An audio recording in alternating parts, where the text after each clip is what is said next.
धरणाचं एक कहाणी अशी पण आहे, की एक राणी होते त्यांनी पण त्या धरणं हो, वाढवण्यासाठी किंवा ते हो, मोठं करण्यासाठी कारण की त्या काळात अक्कलकोटला पाणी पुरवठा कमी हो, असायचा आणि इतर शहरातून ते हो. पाणी आणण्यासाठी तो काय तारा त्यामागचा काय होता? ताराबाई राणीसाहेब आहेत.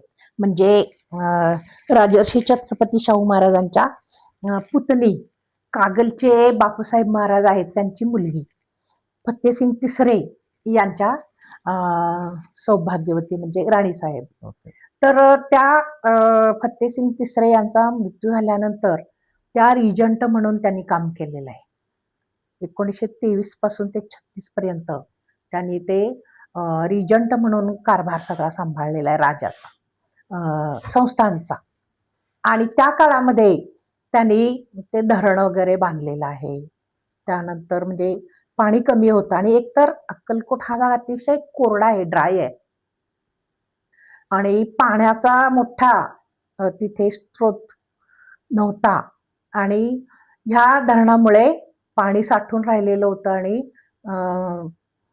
पाणी पुरवठा शहराला होऊ लागलेला होता संस्थांमध्ये.